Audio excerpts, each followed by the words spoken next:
वालेकुम, good afternoon, नमस्कार, सत श्री अकाल।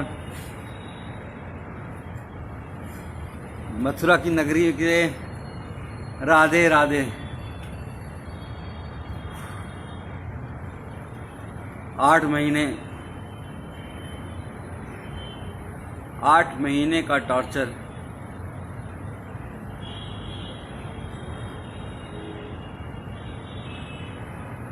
तो सबसे पहले आप सब लोगों का 138 करोड़ भारतीयों का, अपने देशवासियों का मैं शुक्रिया अदा करना चाहूँगा, धन्यवाद अदा करना चाहूँगा, जिन्होंने मेरे लिए सोशल मीडिया पे हो, चाहे दुआएं मांगी हों, चाहे प्रार्थना की हो, चाहे मंदिर गए हों, गुरुद्वारा गए हों, मस्जिदों में, चर्च में, हर जगह जहाँ से इतनी दुआएं मेरे लिए हुई हैं, मैं सोच भी नहीं सकता था कि लोग मुझे इतना चाहते हैं। आप सबका बहुत बहुत शुक्रिया। वरना तो इस बार जेल में इतनी मतलब 5 दिन तक मुझे खाना तक नहीं दिया गया। इतना टॉर्चर किया गया, मेंटली भी और फिजिकली भी, कि क्या बताऊं आपको। अगर कहा जाए खुद को पोषण का शिकार हो गया हूं। पैर दिखोगे कभी, अभी दिखाता हूं तो ऐसा लगेगा कि मतलब लकड़ी हो गया है, पर निकल आया बाहर। और जुडिशरी का बहुत शुक्रगुजार हूँ। जुडिशरी ने एक बहुत अच्छा डिसीजन दिया है। वो मेरा ऑर्डर ले आना। जुडिशरी ने बहुत अच्छा ऑर्डर दिया है और उन्होंने साफ साफ कहा है कि डॉक्टर कफील ने जो अलीगढ़ में भाषण दिया था वो कोई भड़काऊ भाषण नहीं था। वो देश की यूनिटी के लिए, अखंडता के लिए, एकजुटता के लिए था। और उन्होंने साफ साफ कहा है, डॉक्टर कफील ने,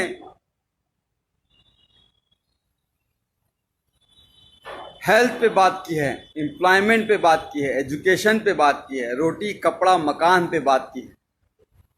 हाँ ज़रूर एनटीसीए के खिलाफ बोला है, एनआरसी के खिलाफ बोला है, पर यह भी कहा है कि जो भी प्रोटेस्ट हो, गांधी जी के अहिंसा के, सद्भावना के साथ होना चाहिए। कोई हिंसा नहीं होनी चाहिए। सबसे मिलकर, भाईचारे के साथ मिलकर सबको साथ आना चाहिए। फिर भी उसके बाद जिस तरह से मुझे टॉर्चर किया गया, मुंबई एयरपोर्ट से पकड़ के 48 घंटे तक इंटरोगेट किया गया। एसटीएफ की टीम ने ऐसे ऐसे सवाल पूछे, अरे आपने तो कोई पाउडर बना लिया है जिससे करोड़ों इंडियन मर जाएंगे। मैंने कहा भैया मैं डॉक्टर हूँ बच्चों का, मैं कहाँ से पाउडर बना लूँगा। कोरोना की बात कर रहे हैं क्या? तो आप चाइना से पूछिए। आप सरकार गिरा रहना चाहते हैं, हमारे पास फ़ोन रिकॉर्डिंग, हमने कहा लाइए सुना दीजिए, एक भी सबूत आपके पास हो तो। मैं कोई पॉलिटिशियन तो हूँ नहीं। आप जापान गए थे, मैंने कहा हाँ, पाकिस्तान क्यों नहीं बोल दिया? अरे जापान कैसे, इंडिया से बाहर कैसे जा सकता हूं जब पासपोर्ट मेरा जुडिशरी के पास जमा है। तो एक तरह से बहुत टॉर्चर किया। फिर जेल में रह के, जेल में ऐसी जहां रखा जहां पे 150 कैदी थे। वो 9 महीने का बीआरडी ऑक्सीजन ट्रेजेडी के बाद जो 9 महीने का दर्द था, उसको उससे ज्यादा, उससे कई गुना, हजारों गुना ज्यादा पतली पानी की तरह दाल, कच्ची रोटियां, वही सुबह शाम खाना है। जीना था। उम्मीद थी कि आप लोगों से दोबारा मिल सकूंगा, मुखातिब हो सकूंगा, आप लोगों से बात कर सकूंगा। और आप सबकी दुआएं काम आई। आज आपके साथ हूं फिर से दोबारा।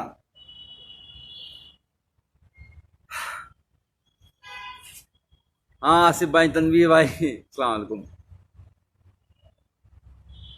मथुरा की नगरी, कृष्ण जी की पवित्र नगरी में रह के बहुत कुछ सीखा कि किस तरह से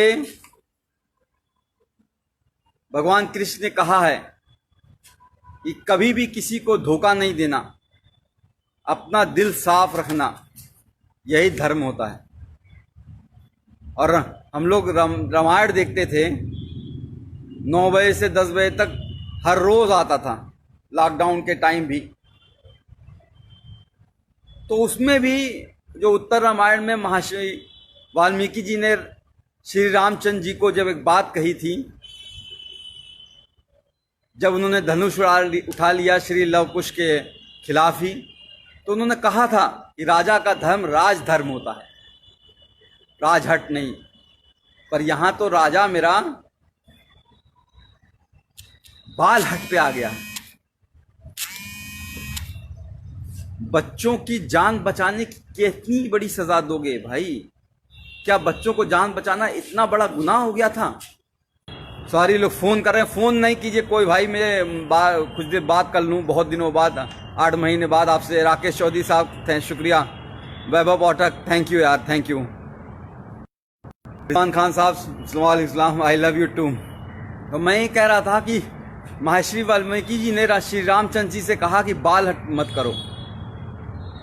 इस तरह से प्रताड़ना देना, 9 महीने उस वक्त जेल रखना, फिर बहराइच वाले कांड में भी 2 महीने जेल रखना, फिर 8 महीने इतना टॉर्चर कराना। जेल में बार बार सिर्फ यही कहा जा रहा था कि तुम उन 70 बच्चों की बात नहीं करोगे, जो 70 बच्चे ऑक्सीजन की कमी से मर गए हैं, उनकी कभी बात नहीं करोगे, उनको भूल जाओ। कैसे भूल जाऊं? अपने सामने मरते हुए उनको देखा है। कोरोना के टाइम जब इस भारत में, इंडिया में कोरोना ने एंट्री नहीं की थी, 27 जनवरी को मैंने वीडियो डाला था कोरोना पे लेके, और उस वक्त मैंने साफ साफ कहा, बताया था क्या करना है, क्या नहीं करना है, कैसे इससे बचना है। और 30 जनवरी को पहला केस इंडिया में आया। मैंने माननीय प्रधानमंत्री नरेंद्र मोदी जी को 19 मार्च को ही एक लेटर जेल से सुप्रिंटेंडेंट जी के द्वारा भिजवाया, और उसमें साफ कहा कि हम कम्युनिटी ट्रांसमिशन से बच नहीं सकते, हमारा भारत देश ऐसा है। क्योंकि मैंने पूरा भारत घूमा है, कितनी गरीबी है, एक घर में 4-4 लोग कैसे रहते हैं, एक पूरी झुग्गी झोपड़ी बस्ती होती है, हजारों लोग उसी में रहते हैं। जैदू भाई जी, तो उसमें रहते हैं, वो कैसे रहते हैं, वो कैसे दूरी, 2 गज की दूरी रहो, कह देना आसान होता है, पर वो इतना आसान नहीं है गरीबों के लिए। कितने माइग्रेंट बेचारे चलते चलते गए, ट्रेनों में दब गए। गरीबी कितनी है, आज क्या हालत हो गई है हमारे देश की। कोरोना वायरस इस तरह से फैल चुका है कि हम दुनिया के दूसरे नंबर पे पहुंचने वाले हैं, ब्राजील को भी छोड़ देंगे। श्री नरेंद्र मोदी जी के दोस्त ट्रंप साहब, और ये इंडिया फर्स्ट और सेकंड नंबर पे रह गया है। 48 लाख कोरोना वायरस केस हो चुके हैं और 60,000 से ज्यादा मौतें हो चुकी हैं। बहुत कुछ करना चाहता था इस कोरोना वायरस के लिए, 8 महीने में शायद बहुत कुछ कर सकता था, पर करने नहीं दिया गया। जेल में जानबूझ के मुझे इस तरह से रखा गया कि मतलब समझ लीजिए कि टॉयलेट करने के लिए आधे घंटे के लिए लाइन लगानी पड़ती थी, नहाने के लिए आधे घंटे के लिए लाइन लगानी पड़ती थी। गर्मी इतनी हो जाती थी कि कपड़ा पहन के, पूरा नहा के, पूरा बिस्तर बिछा के, बिस्तर को भी भिगा देता था, तब जाके लेटता था। और वो 150 लोग, 534 लोगों की रहने की जगह है वो, लेकिन 1600 कैदी थे। अब बताइए वहां पे कैसे सोशल डिस्टेंसिंग हो जाएगी? वो ख्वाब था। लोगों की सांसें, लोगों की बदबुआं, लोगों की मतलब पेशाब की महक, और एक टॉयलेट होता था, 150 लोगों के बीच एक टॉयलेट। किस तरह से जिंदगी गुजरी है। और एक बात बता दूं, सिर्फ मैं नहीं सफर किया हूं, पूरी फैमिली को हरास किया है। पूरी फैमिली को जिस तरह से प्रताड़ित किया गया है उसका कोई बयान नहीं है। गोपाल दीक्षित जी, शेखर जी, मैं हायस कर रहा हूं अपनी सेहत, अब तो कुछ बनाऊंगा। वहां तो पतली दाल से जिंदगी बस चलानी थी। तो मेरी बच्ची, मेरा बच्चा जो 11 महीने का था, जब चल नहीं पाता था तो उसे छोड़ गया था, आज चलता है, दौड़ता है, बोलता है। पिछली बार भी जब बीआरडी में 70 बच्चे मरे थे और उस वक्त भी बिना बात के झूठ केस में फंसा के जेल भेज दिया गया, और जब 9 महीने बाद हाई कोर्ट ने कहा कि अरे डॉक्टर कफील की कोई गलती नहीं थी, इंक्वायरी रिपोर्ट में आ गया अरे डॉक्टर कफील की कोई गलती नहीं थी, तो भी जब बाहर आया तो मैंने अपनी बच्ची को चलते हुए देखा। उस वक्त भी अपनी बच्ची जब वो को छोड़ के गया था तब भी वो 11 महीने की थी, चल नहीं पा रही थी और बड़ी हो गई थी।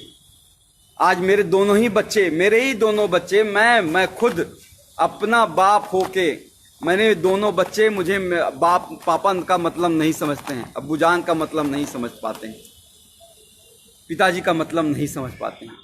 ये दर्द है। मेरी माँ 65 साल की बूढ़ी होके हाई कोर्ट और सुप्रीम कोर्ट के चक्कर लगाती रही, तब जाके ये जीत हुई है। और जुडिशरी ने इतना अच्छा ऑर्डर किया है। एक बात और करा दूं, एसटीएफ का शुक्रगुजार हूं कि उन्होंने मुंबई से मथुरा लाते वक्त मेरा इनकाउंटर नहीं कर दिया विकास दुबे की तरह, वरना तो शायद वो मुझे मार ही देते। लोगों की आवाज़ को दबाना ही इनका काम है। बहरहाल ऑर्डर आपको पढ़ के सुनाना चाहूँगा। इतना अच्छा ऑर्डर गोविंद माथुर साहब ने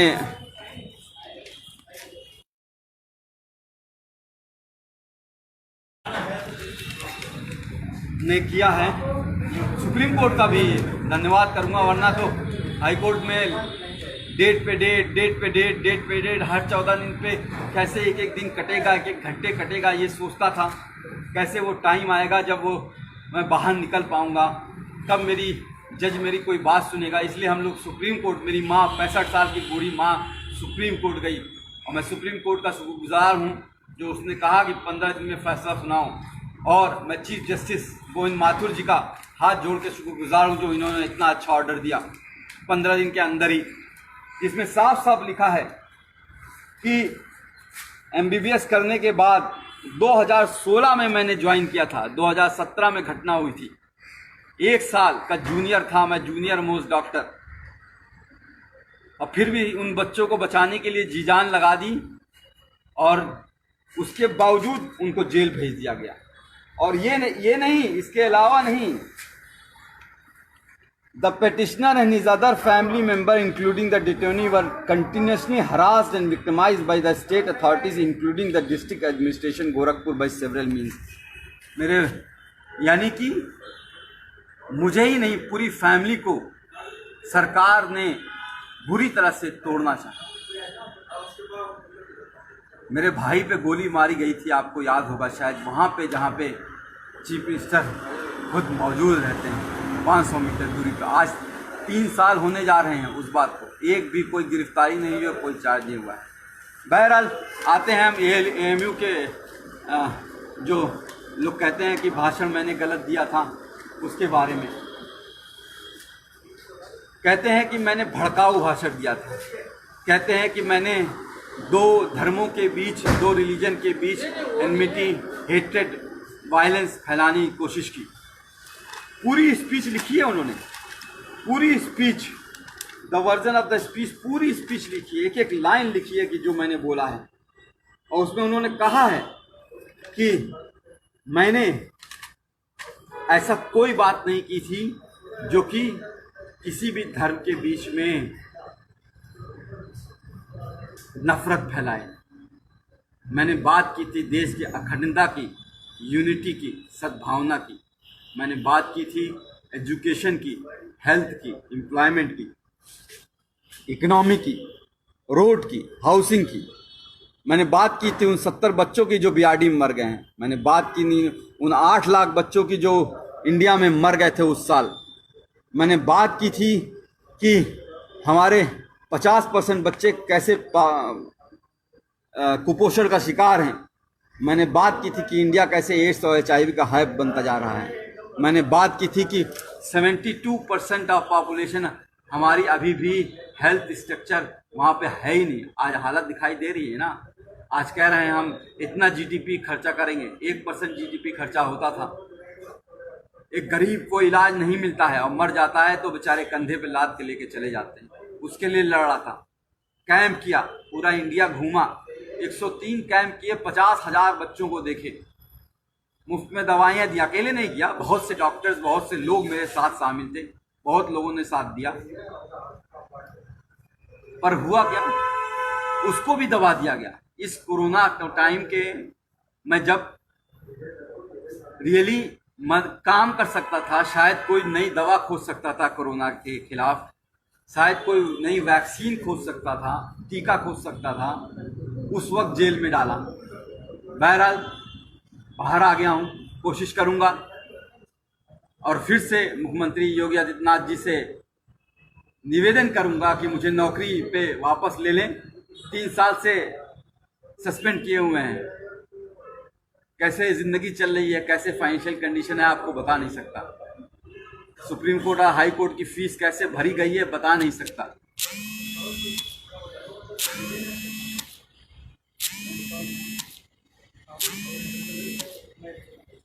पर लड़ा, कहते हैं ना, इस जुल्म की दौर में जुबां, कहते हैं ना कि इस जुल्म के दौर में जुबां खोलेगा कौन। अगर हम भी चुप रहेंगे तो बोलेगा कौन। तो बोलना ज़रूरी है, किसी न किसी को कुर्बानी देनी होगी और शायद ऊपर वाले ने मुझे चुना है। बहरहाल बाहर आ गया हूँ, कोशिश करूँगा कि सबसे पहले बिहार, असम, केरल, कर्नाटका, तमिलनाडु, जहाँ पे बाढ़ आई हुई है, बाढ़ से तो एक बहुत बड़ा नुकसान होता है। घर डूब जाते हैं, घर टूट जाते हैं, लोग बिखर जाते हैं। लेकिन सबसे ज़्यादा नुकसान तब होता है जब बाढ़ का पानी चला जाता है। पिछली बार हम लोग केरल और असम और बिहार में हम लोगों ने बहुत काम किया था और इस बार भी काम करना चाहूँगा, क्योंकि बाढ़ का पानी बीतने के बाद बहुत सी बीमारियां आती हैं, महामारी आती है। Chikungunya, malaria, dengue, Kalra, skin disease, चमड़ी की बीमारियां, आँखों की बीमारियां, कान बहना बहुत होता है। उस पर काम करना चाहूँगा, कोरोना वॉरियर की तरह काम करना चाहूँगा। कोशिश करूँगा, अगर योगी जी की कृपा होगी, नौकरी अगर वापस मिल गई तो किसी हॉस्पिटल से अटैच होकर रिसर्च करूँ और कोशिश करूँ कि कोई नई दवा ईजाद हो पाए जिससे हमारा देश कि और किसी की मौत ना हो। बढ़ता जा रहा, हर रोज़ 1000 लोग मर रहे हैं। एक का भी मरना बहुत खतरनाक बात है। जिसके घर में, परिवार में एक मौत होती है वही वो जानता है, एक भी मौत होती है। और यहाँ तो सब 60-65 हज़ार लोग मर चुके हैं। उस पर काम करना चाहूँगा। और अगर वैक्सीन के लिए कहेंगे कि मैं गिनी पिग बन जाऊँ, मेरे ऊपर रिसर्च हो जाए, मैं खुद टीका लगवा लूँगा, अपने आप को वॉलंटियर करूँगा मैं। ये मेरी नई योजना है। अभी कुछ दिन अपने बच्चों के साथ रहना चाहता हूँ, अभी तक मिल नहीं पाया हूँ। कल भी आप सोच लीजिए, कल 11:30 बजे डिस्ट्रिक्ट जेल मथुरा में ऑर्डर पहुँच गया था हाई कोर्ट का। डीएम अलीगढ़ को हाई कोर्ट का ऑर्डर मिल गया था, लेकिन फिर भी 12 घंटे तक ये लोग यही कोशिश करते रहे कि किसी तरह से कोई और केस में फंसा दें। जैसे इन्होंने पिछली बार अलीगढ़ में जब मुझे गिरफ्तार किया था मुंबई से, तो जब मुझे बेल 10 फरवरी को मिल गई थी तो 4 दिन तक कोर्ट के आदेश के 2-2 बार आदेश के बावजूद छोड़ा नहीं मुझे। इलीगली मुझे डिटेन करके रखा और फिर एनएसए लगा दी। एनएसए मतलब नेशनल सिक्योरिटी एक्ट। मैं टेररिस्ट हूँ क्या? दाढ़ी ये जो बढ़ जाती है, जेल में बढ़ जाती है। आज तक कभी आपने सुना है मैं किसी हिंदू, मुस्लिम, सिख, ईसाई या किसी में धर्म के भेदभाव में करता हूँ? 50,000 जो बच्चों को देखा, पूछा कोई कौन गरीब है, कौन अमीर है, कौन किस जाति का है, कौन किस धर्म का है? उस पर इल्ज़ाम लगाओगे? इल्ज़ाम वो लगाते हैं जिनका खुद का दिमाग गंदा होता है, जो भरा होता है गंदगी से, वो दिमाग वो लगाते हैं।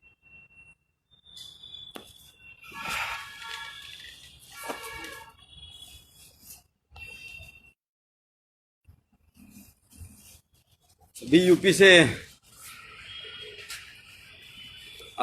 से घर नहीं गया हूँ, गोरखपुर नहीं गया हूँ, क्योंकि लोग कह रहे हैं कि सरकार अब भी किसी न किसी केस में फंसाने की कोशिश कर रही है। फिर से कुछ कर दें या इनकाउंटर कर दें, मरवा दें। हो सकता हो आपके बीच में ना रह पाऊँ, हो सकता हो ये हमारी और आपकी आखिरी मुलाकात हो। यादव जी सही कह रहे हैं। मिनास गलियार आप, थैंक यू, शुक्रिया। मोहन चंद सिंह चौधरी समर साहब, थैंक यू। तो मैं कह रहा था कि कोरोना वायरस एक ऐसी डिजीज़ है जो फैलती ही रहेगी। मैंने उस वक्त 19 मार्च को ही लिख दिया था कि 30 से 40 लाख लोग उस वक्त मैंने एस्टिमेट किया था कि अफेक्टेड होंगे, और ऑलरेडी 30 से 40 लाख लोग अफेक्टेड हो चुके हैं। और अभी ये रुकेगा नहीं, अभी ये 1 साल चलेगा जब तक वैक्सीन नहीं आएगी। अभी यूपी, बिहार और मध्य प्रदेश जैसे इलाकों में जहाँ बहुत पॉपुलेशन है वहाँ ये फैलने वाला है और बुरी तरीके से। हमें बहुत काम करना पड़ेगा, हमें मिल के काम करना पड़ेगा। मुझे आप सबकी बहुत ज़रूरत है, आप सबका बहुत सहयोग की ज़रूरत पड़ेगी। जी सहसाल साहब, जी पांडे साहब, नमस्कार। राधे राधे। कृष्णा की नगरी में हूँ, वृंदावन जरूर जाना चाहूँगा एक बार ठाकुर जी के दर्शन करने के लिए। बात यहाँ पे लोग मन की बात करते हैं लेकिन ये नहीं बताते हैं। अब आप देख लीजिए, हम लोग तो टीवी पे देख रहे हैं, पिछले 3 महीने से सुशांत सिंह राजपूत को ही सुने जा रहे हैं। भाई फोन नहीं करो, फोन करने के वजह से बार बार पॉज हो जा रहा है।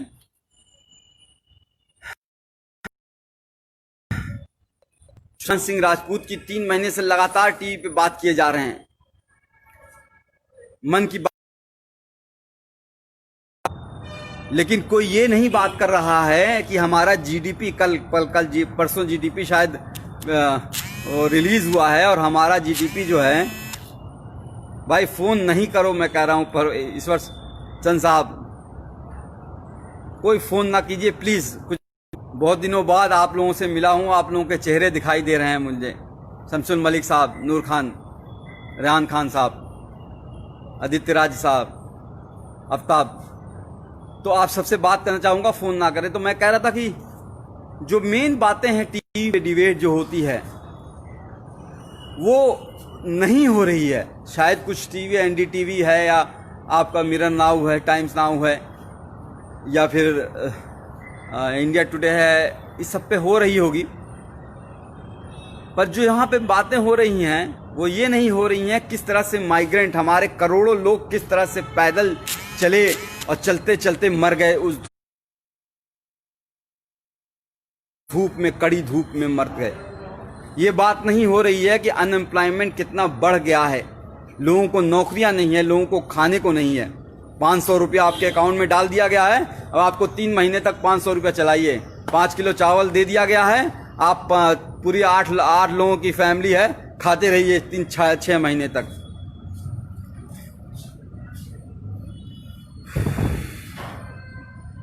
बात जो है रियल इशू पे होगी ही नहीं, एजुकेशन पे होगी ही नहीं, एम्प्लॉयमेंट पे होगी ही नहीं, हेल्थ पे होगी ही नहीं। हमारा जो कोई भी आप हॉस्पिटल देख लीजिए क्या हालत हो गई है। कोई भी सरकारी हॉस्पिटल में जाना नहीं चाहता है। आपने ध्यान दिया है, कोई भी बड़ा मंत्री, कोई भी बड़ा अधिकारी, कोई भी बड़ा जो है चीफ मिनिस्टर हो या कोई भी हेल्थ, मतलब मैं नाम नहीं लूंगा, सब लोग वेदांता में जाके इलाज करा रहे हैं। वेदांता यानी कि नोएडा में करोड़ों रुपए का इलाज करा रहे हैं, लेकिन कोई भी सरकारी हॉस्पिटल में नहीं जाना चाहता है। क्यों? क्योंकि सरकारी हॉस्पिटल की हालत खराब है। वहां गरीब जाएगा, गरीब मरेगा, और गरीब मरता है तो मर जाने दो, क्या फर्क पड़ता है। तो जो लोग ये सोचते हैं कि बार बार जेल में डाल के, मार के, पीट के, तोड़ के, यहाँ मारो, यहाँ मारो, यहाँ मारो, उल्टा पटला रात को डंडे से मारो, गान लाल कर दो एकदम पूरी तरह से, पैर पे मारो, करते रहो, ये एकदम तोड़ दो इसको, तो वो शायद नहीं जानते हैं कि एक बात सिखाई गई थी कि डरना नहीं है। आई वोंट बेंड, मैं झुकूंगा नहीं। डरना आता नहीं हमें, चाहे जितना भी डरा लो। हर बार एक नई ताकत से उठेंगे, चाहे जितना भी झुका लो।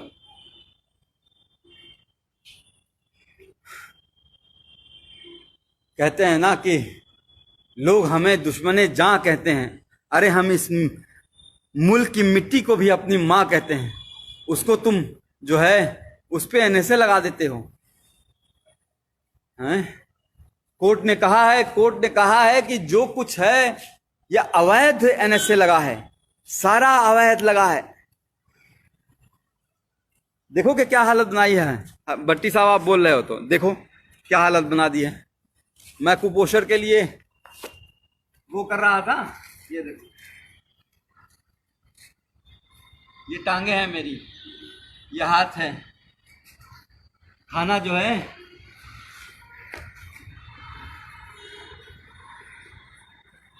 जिंदगी का जो मैं खुद कुपोषण का बच्चों का इलाज किया करता था, आज खुद कुपोषित हो गया।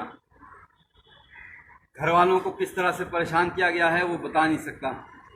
पर आप लोग जो 138 करोड़ देशवासी हैं मेरे, उन सब का साथ मैं कभी भूलूंगा नहीं।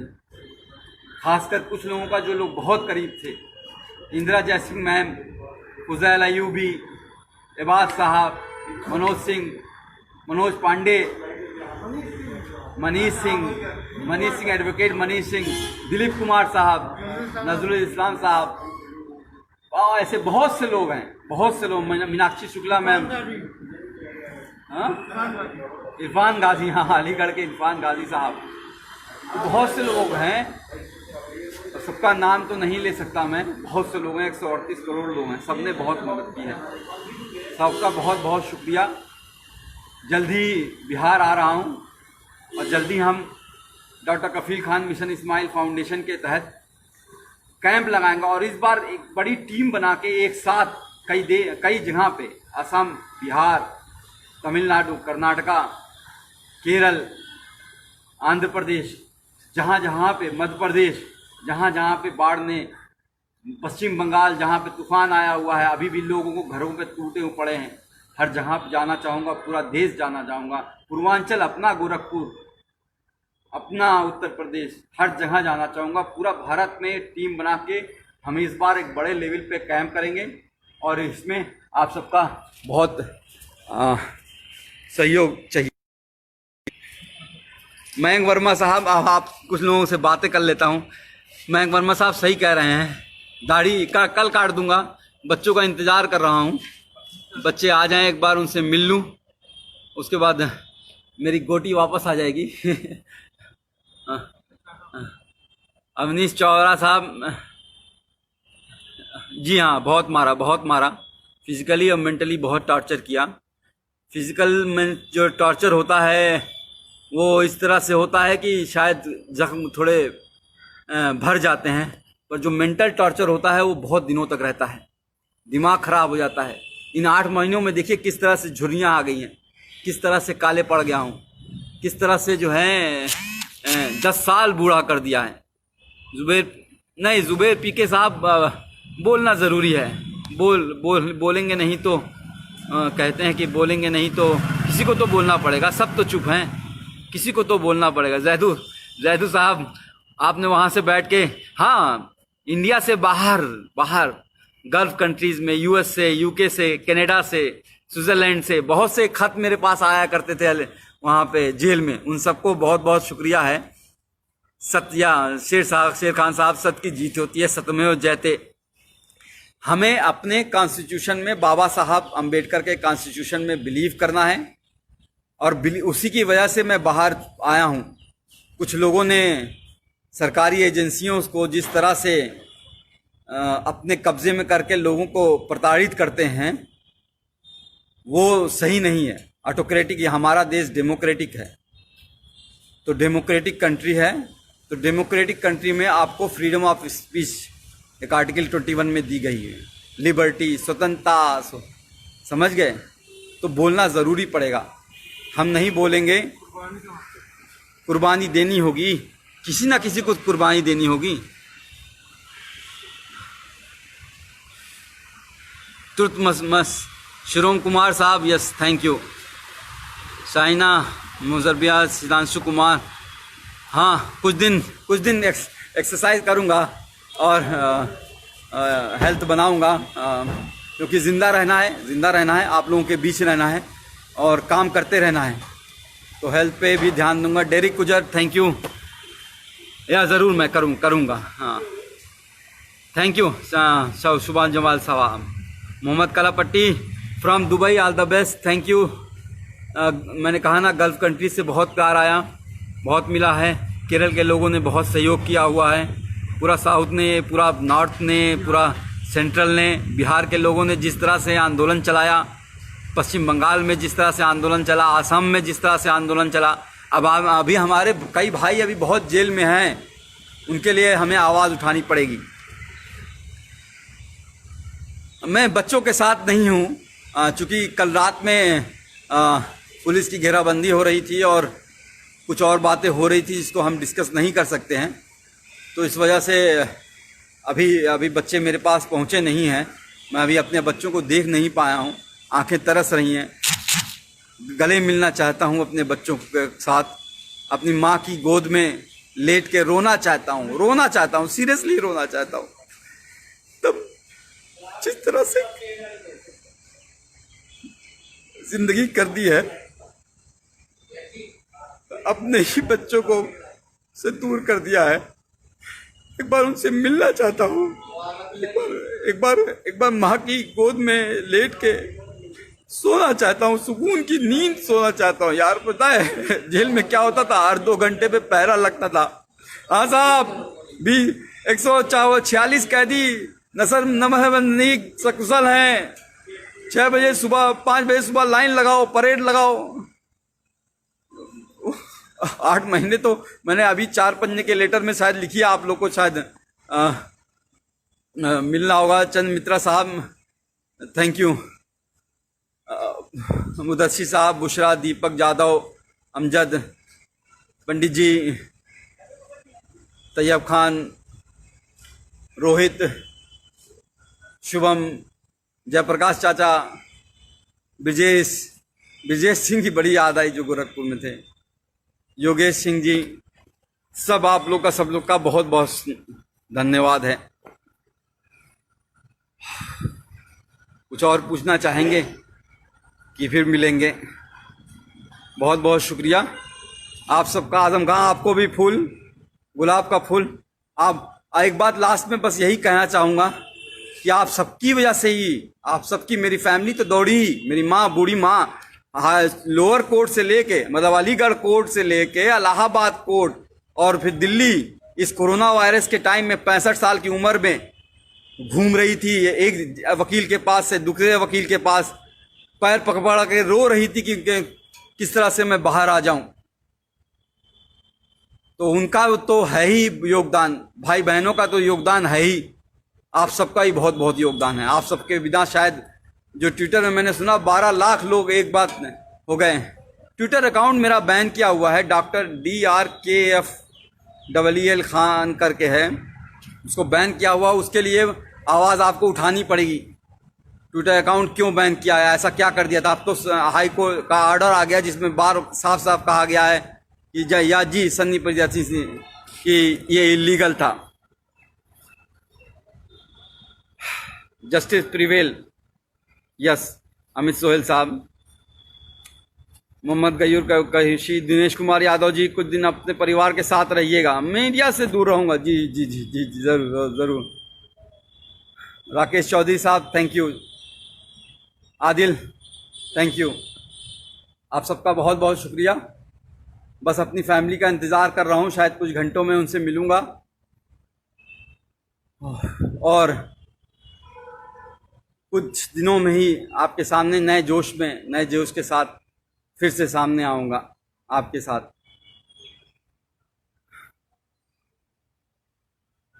जी मैथ्यू साहब, Mridula how are you? Ubaid, Sanoj Kumar ji, thank you. Doctor Kirti Sinha, Mudassir Khan Ahmed साहब जी, जासिब, इतने सारे गुलाब मत भेजिए भाई। बस नईमुद्दीन साहब, जैसे आप कह रहे हैं कि वैसे ही आप लोगों का साथ चाहिए होगा। हम लोगों को जो मेन बेसिक इशू है, रोटी कपड़ा मकान और स्वास्थ्य और नौकरी और शिक्षा की बात करनी है, उस पर ही हम लोगों को काम करना है कि हर गरीब को, 138 करोड़ भारतीयों को, देशवासियों को उनका अधिकार मिले। चाइना जो है घुसा जा रहा है देश के अंदर, इस तरह से नहीं। हमारे सैनिक पाकिस्तान की सरहदों पे मारे जा रहे हैं रोज, उस तरह से नहीं। सबको मुंह तोड़ जवाब देना है।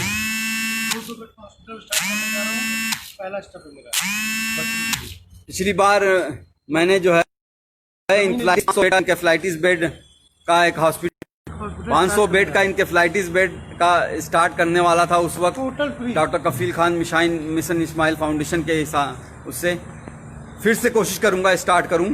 और जहां पे हीरू यादव लश्कर साहब, फिर से स्टार्ट करूंगा और कोशिश करूंगा कि ज़मीन जल्द से जल्द ले लूं और हर गरीब का वहाँ पे फ्री इलाज हो, वैसे ही जैसे बड़े बड़े हॉस्पिटल में नोएडा में और गुड़गांव में और दिल्ली में और अहमदाबाद और कोलकाता और में होता है फ्री में। मतलब कंसल्टेशन से लेके हर चीज़, दवाई और खाना और रहना सब कुछ फ्री होगा, आना जाना तक फ्री करेंगे इंशाल्लाह। जी, आप सबका सहयोग है, इसकी ज़रूरत होगी। जय हिंद, जय भारत, जय मूल निवासी, जय भीम, वंदे मातरम, जय समाज।